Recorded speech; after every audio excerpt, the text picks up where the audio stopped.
सोचो, अगर भारत, रशिया और चाइना एक साथ आकर एक ब्लॉक बनाए तो क्या होगा। ये इम्पॉसिबल से सुनाई देने वाली बात शायद सच होने वाली है, और इसका रीज़न है डोनाल्ड ट्रंप। अगर आपको ऐसे ही इंटरेस्टिंग टॉपिक्स के बारे में वीडियो देखना पसंद है तो हमारे चैनल को सब्सक्राइब जरूर करें। मैं हूं द्रोण और यह है द विद्या इनिशिएटिव। 2016 में इलेक्शन जीतते समय ट्रंप का नारा था मेक अमेरिका ग्रेट अगेन। उनके हिसाब से अमेरिका की हर प्रॉब्लम की जड़ है इमिग्रेशन और फॉरेन ट्रेड। जैसे ही वो 2024 में इलेक्शन दोबारा जीते, उन्होंने टैरिफ का एक नया गेम चालू कर दिया जिसे कहा गया टैरिफ वॉर्स। और टैरिफ कैलकुलेट करने का भी तरीका बहुत खराब था, जैसे export minus import upon import. ये कोई कैलकुलेशन नहीं थी, ये एक रैंडम सा फॉर्मूला उन्होंने खुद बनाया। पर आखिर ये टैरिफ होते क्या है? देखिए, टैरिफ यानी कि एक तरीके का टैक्स। जब एक देश दूसरे देश से कुछ सामान खरीदता है तो उस पर नॉर्मल टैक्स जैसे जीएसटी तो लगाता ही है, पर उसके ऊपर एक अलग से टैरिफ भी लगाता है ताकि वो अपने ही देश की इकोनॉमी और इंडस्ट्रीज को प्रोटेक्ट कर सके। पर ये टैरिफ तभी काम आते हैं अगर आपके देश में उस चीज़ की मैन्युफैक्चरिंग हो। अगर आपके देश में वो चीज़ मैन्युफैक्चर होती ही नहीं है तो ये टैरिफ सिर्फ महंगाई बढ़ाते हैं। देखिए, अमेरिका के मेजर इंपोर्ट्स हैं फार्मा, इलेक्ट्रॉनिक, टेक्सटाइल और फर्नीचर। प्रॉब्लम यह है कि इन सब की मैन्युफैक्चरिंग अमेरिका में नहीं होती, और अगर होती भी है तो बहुत कम होती है।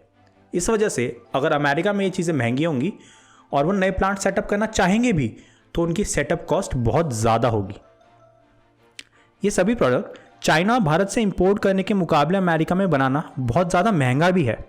देखिए, डोनाल्ड ट्रंप का टर्म 2028 में ख़त्म हो जाएगा, पर इन सब इंडस्ट्रीज़ को सेटअप करने में ही 5 से 10 साल तक लग जाएंगे। अगर आप देखें, किसी भी फार्मा कंपनी को सेटअप करने में सिर्फ फैक्ट्री सेटअप नहीं करनी होती, एक सप्लाई चेन भी बनानी होती है, जो करने में अमेरिका को लगभग 3 से 5 साल लगेंगे। अगर आप ऑटोमोबाइल्स की बात करें तो 3 से 6 साल। और अगर आप सेमीकंडक्टर्स की बात करेंगे, जिसका एक एग्जाम्पल एरिजोना में TSMC की बनी हुई फैक्ट्री भी है, उसको सेटअप करने के लिए 5 से 7 साल तक लग गए, और वो तो सिर्फ एक फैक्ट्री है। और इसके अलावा रेयर अर्थ मेटल्स को सेटअप करने के लिए 8 से 10 साल तक लग जाते हैं। इतना आसान नहीं है टैरिफ बढ़ाकर अपने देश में मैन्युफैक्चरिंग लाना। आप समझिए, पूरी ट्रंप की प्रेसिडेंसी चली जाएगी इससे पहले कोई एक सब्सटैंशियल सेटअप मैन्युफैक्चरिंग का हो भी पाए। और अगर मैन्युफैक्चरिंग सेटअप हो भी जाती है तो प्रॉब्लम है कॉस्ट कंपैरिजन। देखिए, एक फार्मास्यूटिकल प्रोडक्ट जो इंडिया में $10 का बनता है वो अमेरिका में बनता है $35 का।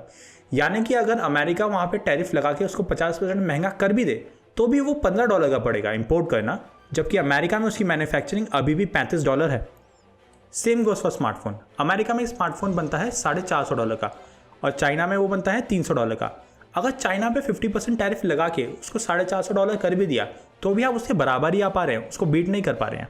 टेक्सटाइल जैसे कि टी-शर्ट और सोलर पैनल्स जो कि फर्नीचर में आता है, उन पे भी टैरिफ लगाने के बाद वो अमेरिका में बनी हुई चीज़ों से सस्ती ही पड़ रही हैं, वो भी आधे से ज़्यादा रेट से।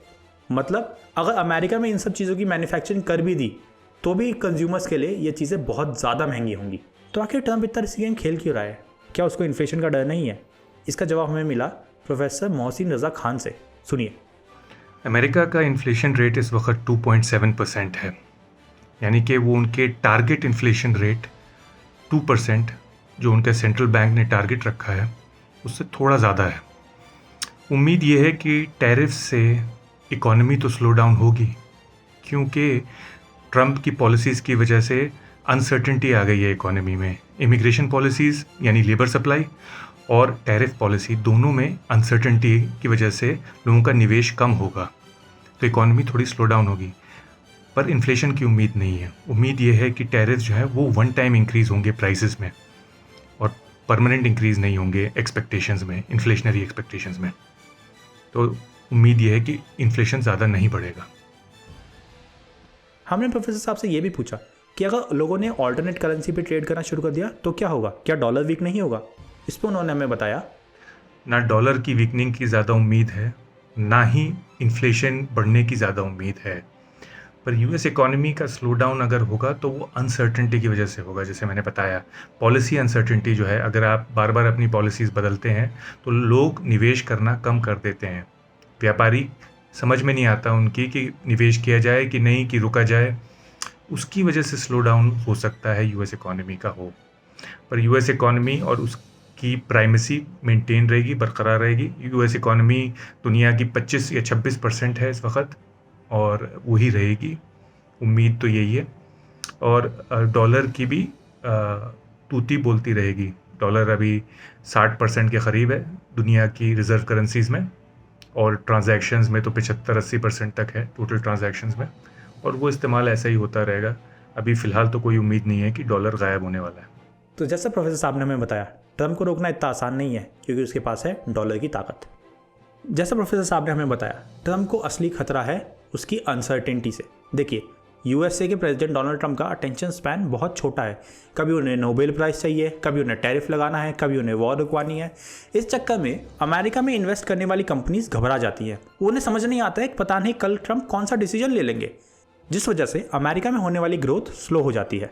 साथ ही फिलहाल यूएसए में एक बहुत बड़ा एआई का बबल बन रखा है जो कभी भी फूट सकता है, बिल्कुल .com बबल की तरह। मेरा मानना है कि अब समय आ गया है यूएसए की हेजीमोनी को चैलेंज करने का, एक ऑल्टरनेट ब्लॉक बनाने का, जहां पे भारत, चीन और रशिया जैसे देश साथ में काम करें यूएसए की ताकत को टक्कर देने के लिए। पर इसमें भी बहुत समस्याएं हैं, जैसे कि भारत और चाइना के रिलेशनशिप। ये दोनों ब्रिक्स का पार्ट तो है। ब्रिक्स यानी कि ब्राज़ील, रशिया, इंडिया, चाइना और साउथ अफ्रीका, और उनके साथ कुछ एसोसिएट नेशंस भी हैं। ये दोनों सेम ग्रुप का पार्ट हैं तो, पर इनके बीच में आपस में एक रस्साकशी चलती रहती है। पर हाल फिलहाल में आपने देखा होगा कैसे भारत और चाइना अपने रिलेशनशिप्स को बेटर कर रहा है, लेकिन अभी भी इन्हें बहुत दूर जाना है। तो हम क्या करें, हाथ पे हाथ धरे बैठे रहें? तो इसका जवाब है हाँ, क्योंकि ट्रम्प एक रिएक्टिव लीडर है, प्रोएक्टिव नहीं।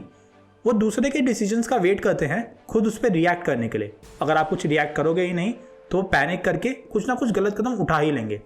ये समय है भारत के लिए इंतज़ार करने का, शांत बैठने का और ट्रम्प को खुद कुछ गलती करने देने का। देखिए, ट्रम्प की प्रेसिडेंसी 2028 में ख़त्म हो जाएगी। तीसरी बार वो प्रेसिडेंट बन नहीं सकते।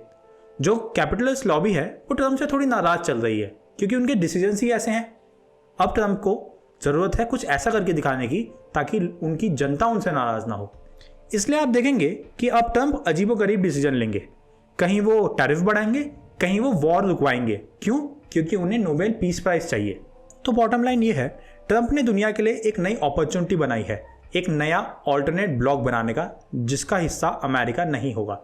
क्योंकि शॉर्ट टर्म में ट्रम्प के टैरिफ से अमेरिका में महंगाई बढ़ रही है और लॉन्ग टर्म में एक अनसर्टेनिटी और स्लो ग्रोथ के साथ साथ एक नया ग्लोबल ऑर्डर बनने का रिस्क भी अमेरिका के लिए पैदा हो गया है।